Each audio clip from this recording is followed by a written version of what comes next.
I'm veering off the real estate path a little bit here in this video because I'm making the move to Minnesota pitch to people who are or have loved ones that are LGBTQ. I have made videos about some of this in the past, but someone on Twitter, and yes, I'm still going to call it Twitter, so just go ahead and fight me. They linked to an article in Racket discussing this phenomenon. Racket is an independent online newspaper here that reports a lot on local events. My name is Schumann and I am a realtor here in the Minneapolis area, and I've helped a lot of families make the move to Minnesota from states that are getting increasingly hostile to them or to their family members.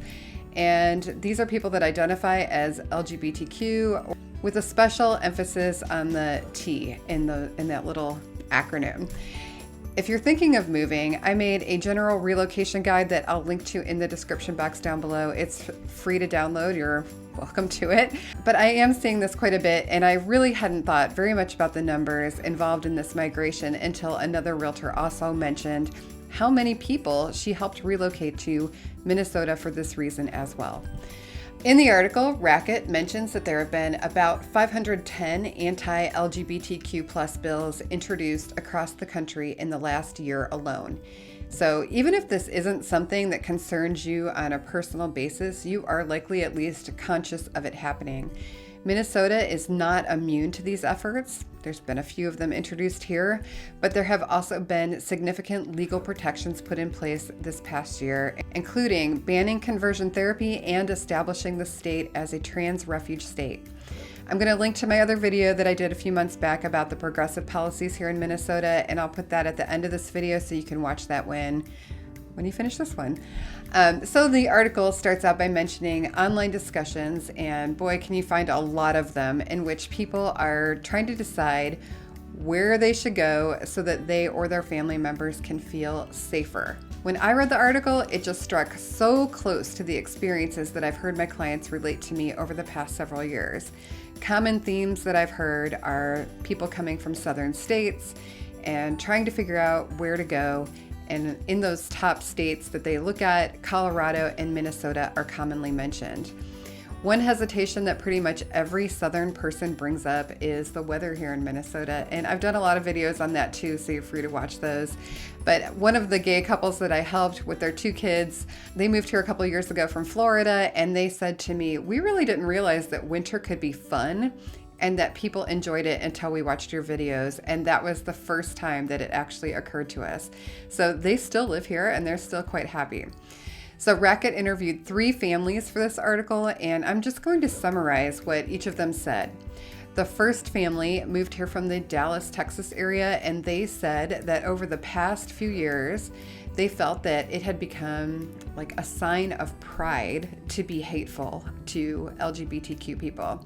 Basically, that it was not just okay, but it was encouraged for people to make accusations, comments, or judgments about them and their children.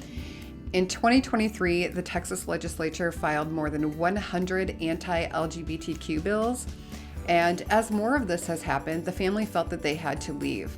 They tried to stay until their kids were raised, but they came to the realization that they were paying a lot of money in taxes to fund a system that was actively discriminating against them.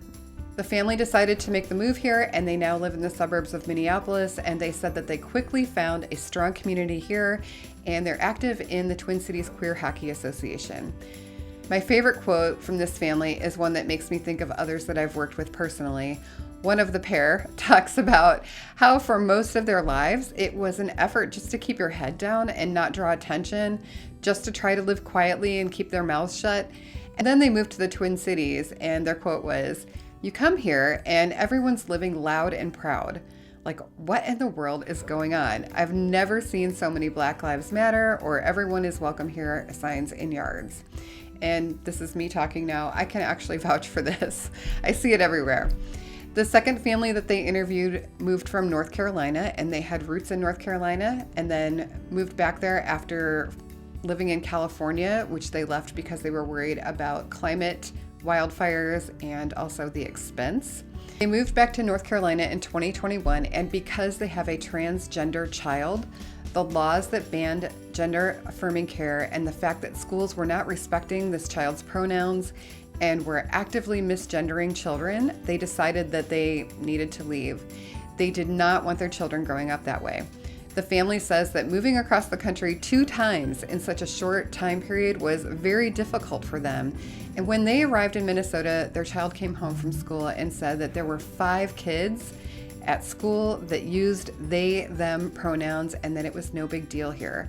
One of the parents said, "Oh my God, it's amazing. The first day of school, and they come home and they say, it feels so good to have more than just me using they, them pronouns in class." The same parent said that the progressive policies passed in the 2023 legislature, again, I'll refer to that video, made her think, I'm moving somewhere that cares about the people that live here. She says that now she's recruiting other families that are considering making a move out of North Carolina. The last family that Racket interviewed came from Iowa. They have a son that is transgender and was receiving gender-affirming care. They watched as their neighboring states passed bans on this care, and then Iowa followed suit a year ago. They said that they received a lot of pushback from their family and friends about making this move because people thought that they should stay there and fight the battle for other kids. But they said this was life or death for their son, and there are crazy statistics out there about kids struggling with this and the suicidal ideation that comes along with it.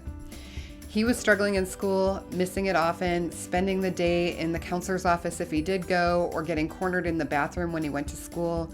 Teachers were not understanding, and they found a school that they liked here, and they report that their son's confidence, curiosity, and love of learning have really blossomed.